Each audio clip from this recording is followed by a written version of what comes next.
What's going on, you guys? What is going on? What is going on, y'all? This be your boy, Scotty by Nature TV, and we are here for a brand new review of Love and Marriage Huntsville Season 10, Episode 13. What is going on, you guys? I hope you guys are having a wonderful, wonderful Sunday evening, and I intend on doing the exact same thing, you guys. What is going on, all right? Now, listen, y'all. I know I'm late. I'm like 6 minutes late. I know it. But I put my phone on do not disturb, and not to mention, I fell asleep. So that is the reason why I'm late. Okay, listen, I've had like a week, like I not a week, but last night this is what happened. So let me tell y'all, because I originally had this set for last night. So last night, well, yesterday when I got off work, I came straight home, I changed, and I was back out the door. We had to finish up our confessionals for the season yesterday. So that was it. So we did it was me, Delon, and Bando. We had to do our confessionals, the rest of our confessionals for the season. So we went and did that. After that, me and Bando went out to dinner.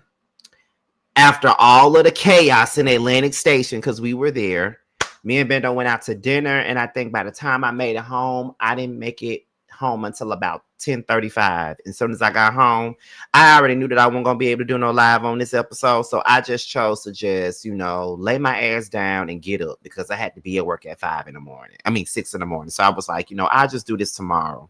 So that's what happened. You know what I mean? And this particular episode really wasn't all that. Like, I really didn't care for this episode at all, but I really haven't cared for any episode of Love and Marriage Huntsville for a minute now. It hasn't really been good to me, and it's really like coming across as if they're just faking it until they making it. They're just trying to make something do what it do, in my opinion. You feel what I'm saying? Like, that's how it's coming across to me. Like, they're just trying to make it do what it do, have some conflict for the sake of a storyline. That's how it's coming across to me. But we'll get more into that once we get into the review. So let me see. Chaos in the Atlantic Station. What happened? Girl, apparently they were shooting in Atlantic Station yesterday. Yeah, which they were. We heard them. They was out there shooting and made everybody, it caused a whole stampede of shit. Like, people running around and shit like that, and it was crazy. Like, I'm just like, what? And then after the shooting had stopped, me and Bando was trying to get some food, and Bando was like, "Are you hungry? Because I am." And I was like, "Yeah, let's go." So he wanted to go to Hobnob or something like that. But Atlantic Station completely shut down. Like, they shut everything down at the Atlantic Station because people were shooting. But nobody got hurt. As far as I know, nobody got hurt. But apparently, according to the news, it was like 5 juveniles that was detained after everything that went down at Atlantic Station last night. And to be honest, they needed to be detained after everything that went down in Atlantic Station last night. Because everybody could have gotten hurt. Hell, me and Bando could have gotten hurt, to be quite honest. We were right there when everything was happening. So, yeah. But luckily, we're fine. Luckily, everybody else that was there is fine. You feel what I'm saying? So, you know, to each his own.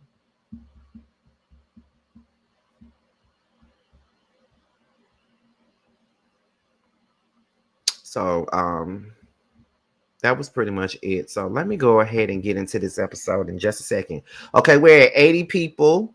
And how many more seconds we got? We got 8 seconds. So 6, 5, 4, 3, 2, 1. Let's go ahead and get into this review. We're at 82 people so far. You guys already know that with every live that we do, we always try to hit 100 people with every single live that we do. So let's go ahead and get into this live, honey. Okay, let's go ahead and get into it. Now, we start off with Chris and Nell. Okay, now Nell confronts Chris about not defending her against the children, right? Because a lot of the times Nell be feeling like Chris just be leaving her to the wolves, throwing her into the fire, and letting her be the bad guy while he's the good guy all the time. I don't sometimes I do feel like Chris should speak up a little bit more in these family dinners. He should have more of an opinion on a lot of stuff that be going on at these damn family dinners and shit like that. I do agree with that particular part of the situation, but at the same time, I need for Nell to take a little bit of responsibility for the way that she be reacting to things at these family dinners. Nell don't really know how to have a real conversation with somebody. All Nell know how to do is yell and scream and cuss and fuss.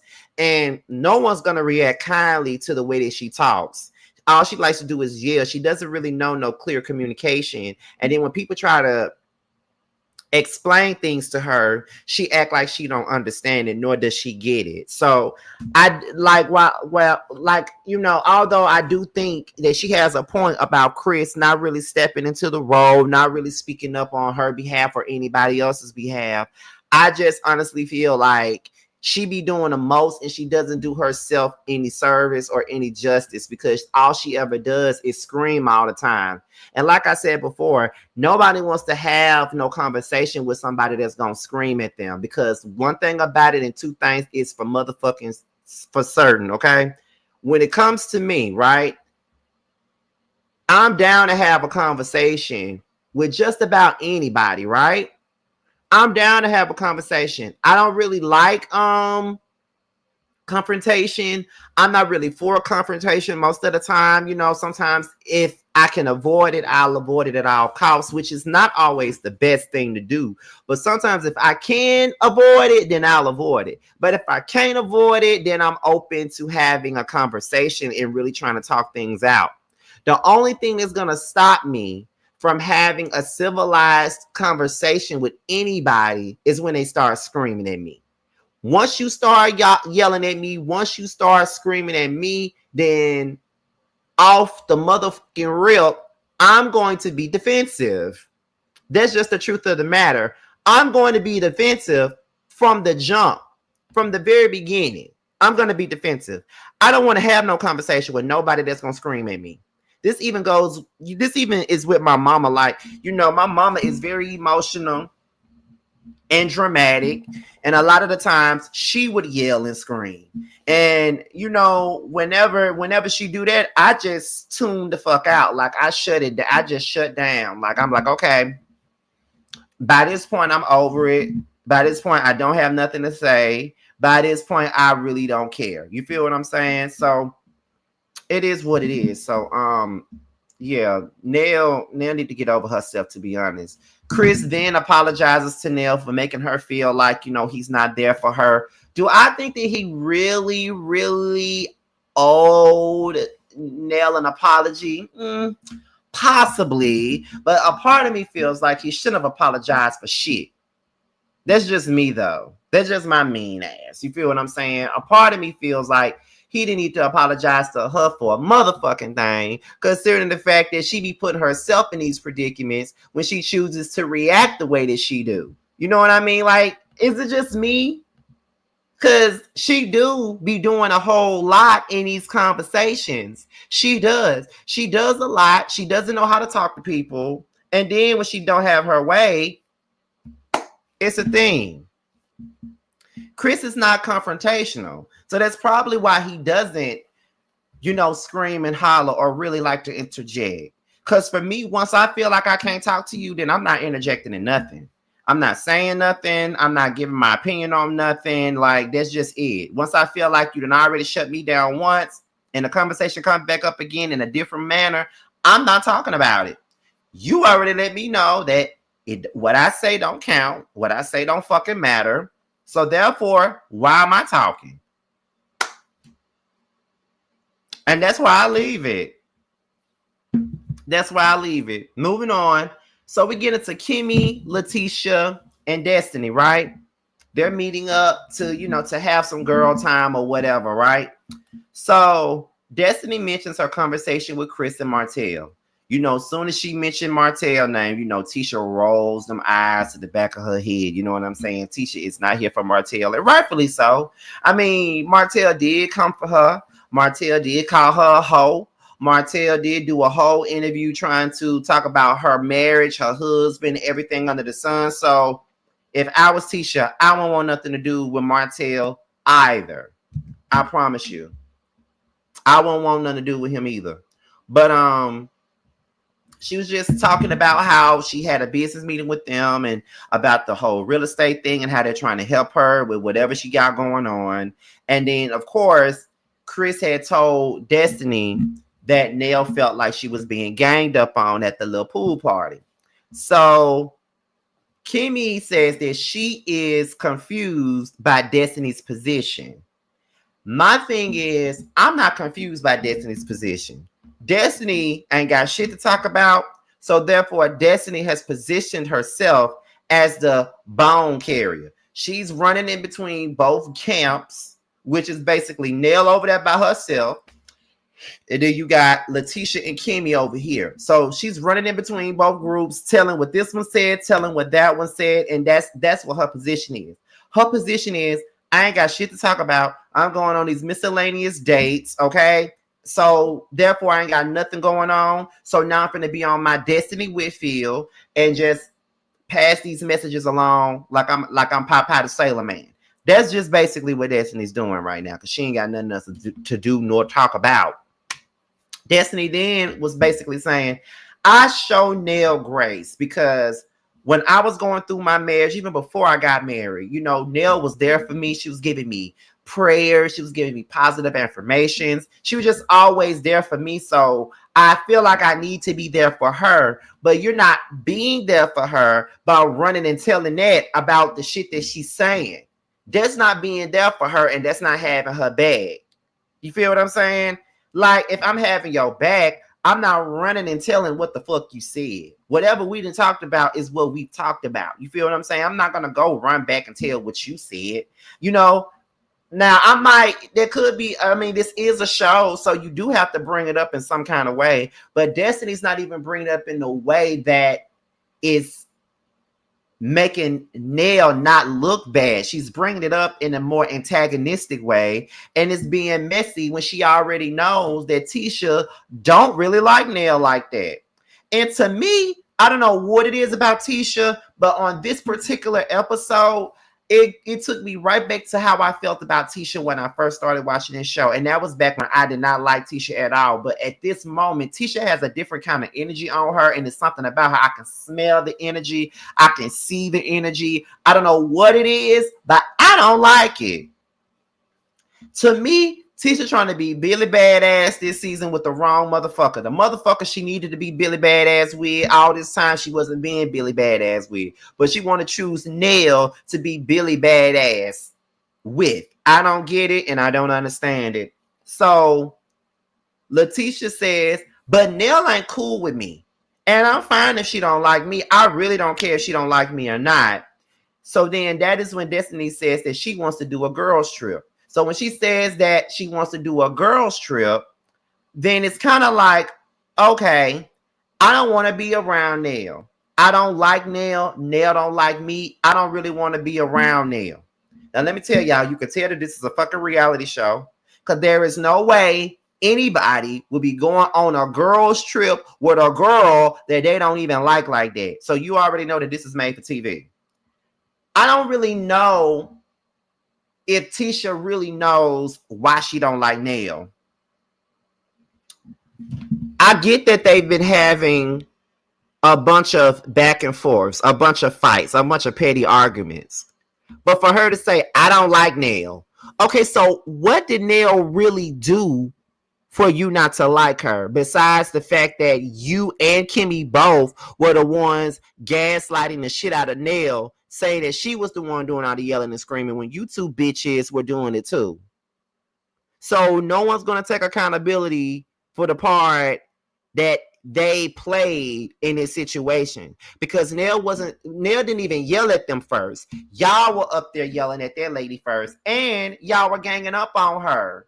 So to me, it's kind of like, so no one's going to point out that I was wrong, Kimmy was wrong. Ain't nobody going to say that. So we're just going to put all of this on Nell like she was the only wrong party in this situation. Everybody could have handled the situation correctly. Everybody could have, but everybody didn't. But it seems like everybody's more so focused on what Nell did than anything. And I think that that's some bullshit. I'm sorry. Then again, I'm not sorry. It's bullshit. It is. It's complete bullshit. I don't understand, nor do I get why anybody thinks that that shit was going to be okay. It's not okay. And it will never be okay. Come on now. We're not going to play this game. Let's not play this game. You feel what I'm saying? So, no. Mm-mm. So then Destiny starts talking about her date with Will.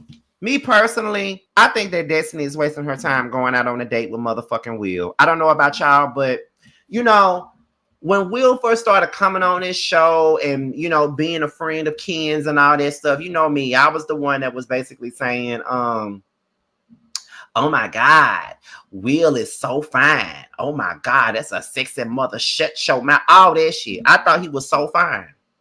But after seeing him on a date with Destiny, and after seeing the shit that he said about Destiny to Martell and them, I don't like him. And I don't really think that he's the right person for Destiny. Because at the end of the day, he just want to fuck and not fall in love. I don't necessarily know what the fuck Destiny want, but Will ain't it. And I definitely don't think you need to be wasting your time with him. But that's just me and my personal. Moving on, we get into Nell and Destiny. They're at this damn flower place. I don't know if this is a flower place for damn funerals or what. I don't know, child. But they're there, and Destiny meets up with Nell, and Nell says that she felt ganged up on. I think that she was ganged up on too. And like I said, y'all already know that Nell ain't my favorite person at the fuck all. She's not. But she definitely was ganged up on. And anybody who thinks that she wasn't is fucking crazy to me. That lady was ganged up on, y'all. She was. And it's really nothing no one can say to me that would make me want to change my mind on it. She was ganged up on completely. Like completely ganged up on. And I don't understand why anybody would think anything otherwise. She was. And I just feel as though this whole little beef that Nell and Tisha got going on, it's just giving me that this is fabricated. This is just giving me that we need something for the show. We all really ain't got no real issues with one another, but we just finna put on for the camera. Like, that's what it's giving, and I'm not really feeling this shit. Now, granted, I'm not gonna sit up here and say, oh, this show needs Mel, because it don't. Because it was boring before she left. But my thing is this.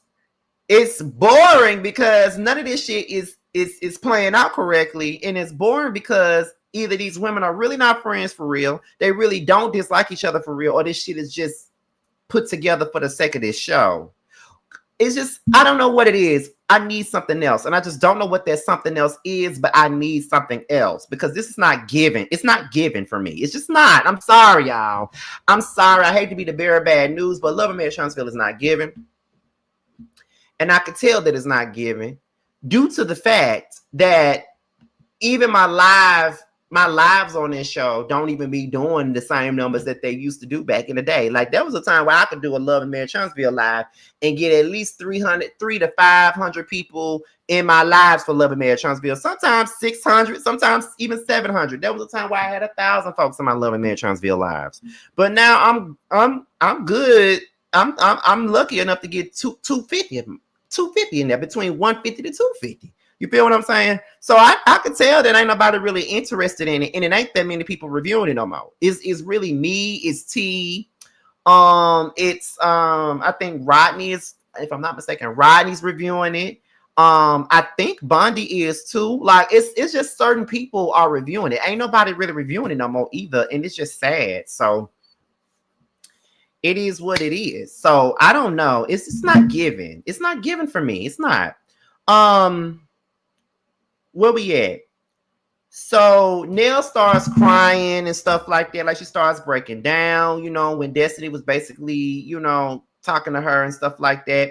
So Destiny asks Nell if she's willing to go on a girls trip. Nell is cool with going on a girls trip. So then Destiny starts mentioning her date with Will and how he gave her a basket. And she chose to take his idea, take the girls on a trip, get baskets, put some important things in those baskets that they want to share so everybody can get to know each other on a deeper level. Nell is down with that. So then they have an emotional moment, and Nell basically they both said they I love yous to one another, and that was just pretty much the gist of this particular scene between Nell and Destiny. I thought it was a nice scene, I thought it was a cute scene. So then we get into the trip. Kimmy don't really like wine. Nell was saying that she was trying to be peaceful the last time she saw everybody, but Trisha said wasn't nobody trying to be peaceful, honey. So then Nell tells Trish that I really don't have no real issue with Tisha. I just need for Tisha to keep my name out of her mouth. That's it. So in the other car, Destiny says that she had a conversation with Nell, and they were just talking about this trip and everything that she got going on. And Letitia said, well, did you tell her that she needs to apologize to me? And then Destiny was like, no, I didn't tell her that. Why would I tell her she needs to apologize to you? And then that's when Tisha was like, because she needs to apologize to me. She owes me an apology. Tisha, girl, who are you? And when did you get so bold to where you feel like you could demand a motherfucker to apologize to you? Who the fuck are you? You feel what I'm saying? Because at the end of the day, I don't really think Nell owe you no damn apology for real though. I don't know if it's just me, but I really don't think that Nell really owes Tisha any motherfucking apologies. That could just be me. I don't think she owe her shit. I really don't. I don't think she owes Nell a motherfucking thing. Not nothing, not ever. She don't owe her no goddamn apology. She don't. She just don't. I just felt like Tisha was completely out of line. Then her and Destiny going back and forth about this whole situation, which I felt like was fucking stupid too. Like, why are we going back and forth about this? And then we continue on with the shit. And then I'm just looking like, Tisha, why are you coming at Destiny so hard? Why do you feel like she needs to come to your motherfucking defense in this situation? Because at the end of the day, she really don't, number one. And number two, Nell wasn't necessarily wrong for how she was feeling. You were wrong. Kimmy was wrong. So it is what it is. So then, Kimmy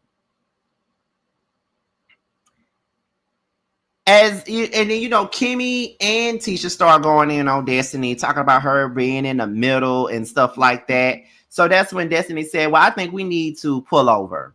So they pull over. Destiny wants to swap with Trish. So Destiny gets in the car with Nell. Trish gets in the car with Kimmy and Tisha. Now, here's my thing with Tisha.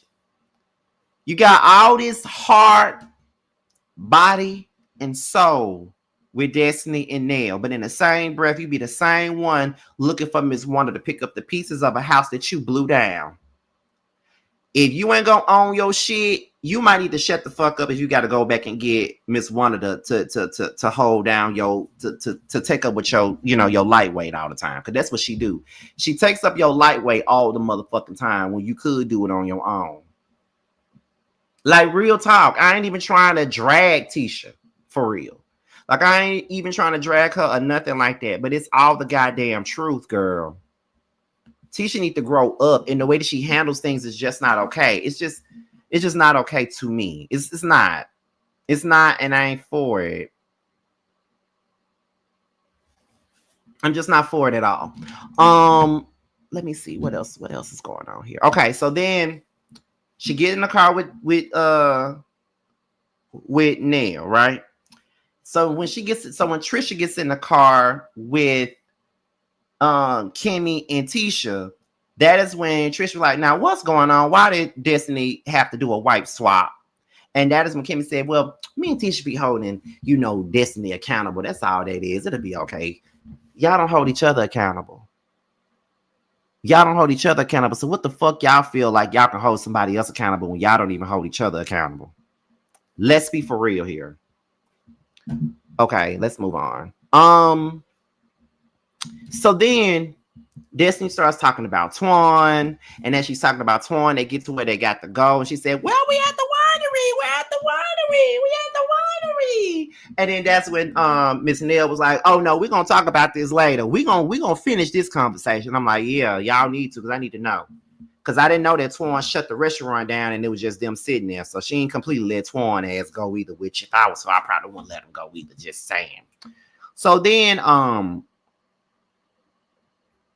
they asked Destiny how was the car ride, and she said it was great. I enjoyed my car ride. And then of course Tisha and Kimmy took it as shade. But to be honest, I would have took it as shade too. Then on top of that, Tisha gonna say that she feels hurt by Destiny. And I'm trying to understand, what the fuck are you hurt by?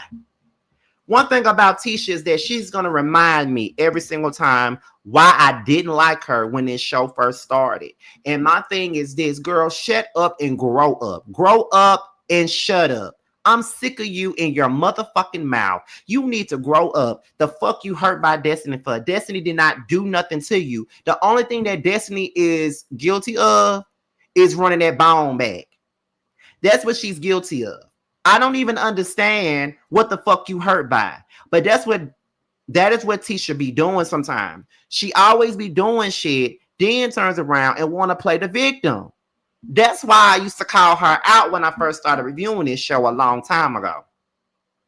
This episode reminded me of why I did not like Tisha when I first started reviewing this show. Tisha got on my last damn nerve. And then Destiny's picking up on your energy. And then when she's calling you out on your energy, you act like you don't understand why she's calling you the fuck out on your energy. Girl, because you're doing the absolute most right now. That's why she's calling you out on your damn energy.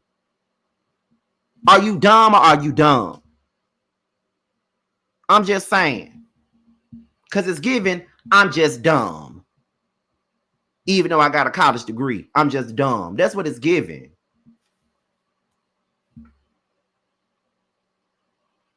I don't know. So then Destiny apologizes to Tisha.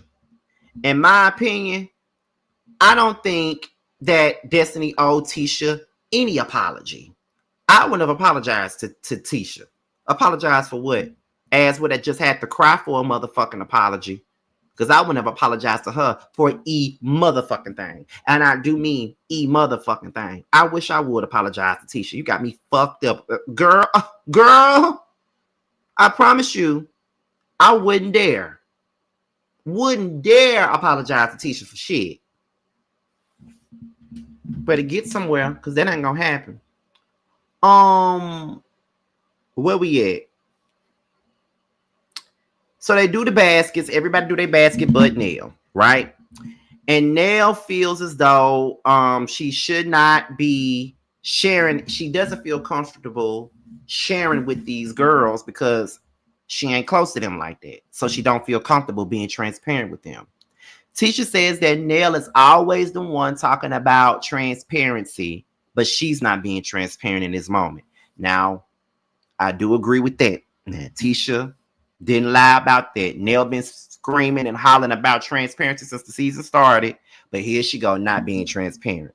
However, I wouldn't want to be transparent either with these motherfuckers, and they don't like me, to be honest, okay? And then Nell says that transparency is normally used as bait and revenge, which it is. And then, you know, Tisha then pulled out a snake and all that other shit she did to throw shade and create a moment and all that other shit she did. Nell says she ain't in no good place with the group, which she's not. Tisha then begins to shade Nell, and then it becomes a Tisha versus Nell thing. Like I said before, Tisha is dead ass wrong, and ain't nobody gonna tell her that she dead ass wrong but me. Tisha dead ass wrong. She doing the absolute most. I don't think that Nell deserves any of that shit that she's been given, and I think that it's fucked up that they really think that that shit is okay.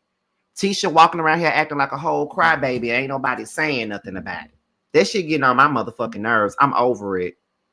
I'm over it, and I'm done with that, okay? Like, Tisha pissed me off this entire episode. Like, I don't care about talking about her for another few episodes. But y'all, that's all I have for Love and Marriage Huntsville. You know, like I said, there used to be a time where I could give y'all a whole hour on Love and Marriage Huntsville, but all I could give y'all is half of an hour. That's 30 minutes. I'm sorry, but that's all I could give y'all. In the words of Anita Baker, I was giving you the best that I got. I hope y'all enjoyed this review either way it went, okay? So before we get up out of here, be sure to tune in to the Scene ATL every single week Okay. If I'm not mistaken, I'm not sure if we're coming on this week because I know we're supposed to take a break. And I want to say we're taking a break after last week's episode, but I'm not sure. We'll see. But make sure you tune in every single week. Also, be sure to pick up my book. It's now available on Amazon and Kindle Books. And be sure, and that's about it. I'll be going live again at 9:35, y'all. So be on the lookout for that. I'm gonna share the link to that on my community wall once this is done. But with that being said, this be your boy Scotty by Nature TV. Be sure to like, rate, comment, subscribe, share this video, and also click on the notification bell so you can be notified whenever a video drops. And if you want to follow me on any form of social media, my Twitter, my Instagram, and my TikTok will be down below. With that being said, you guys, your boys up out here, and I will see you guys on the next one. That 20, yeah, you always been a sneaky bitch, hating from the sidelines, trying to get picked, yeah. You don't found one, yeah, you don't found one. You don't found one, found you a real one. On my assets lately, you catching face shots, fire catching babies. Heavy on the highs, better get you some gravy. Cut that lady check, why you out here being lazy? I got bored with that season, I'm talking shit when I'm spitting. Fact, the bitch, I'm the reason. When it got you hoes heated. Snow got them hoes sneezing, got the meals you not eating. Where had them hoes leaking, God trust when I'm speaking. It's getting big bands gon' make it hot. Real niggas gonna come up, don't let the game gon' change us. Real niggas in my circle, ho, don't ever play us. This the real hustle, we make the money, don't make it make us. They ain't bout shit, talking out they neck. Bitch, we bring the heat every time we step. You fucking with a beast, fucking with the best. Get money on the east, plug on the west. Bitch, I'm from the north, but we run this out. Bitch, we outside, what you talking about? Who the fuck is me? No, who the fuck is you?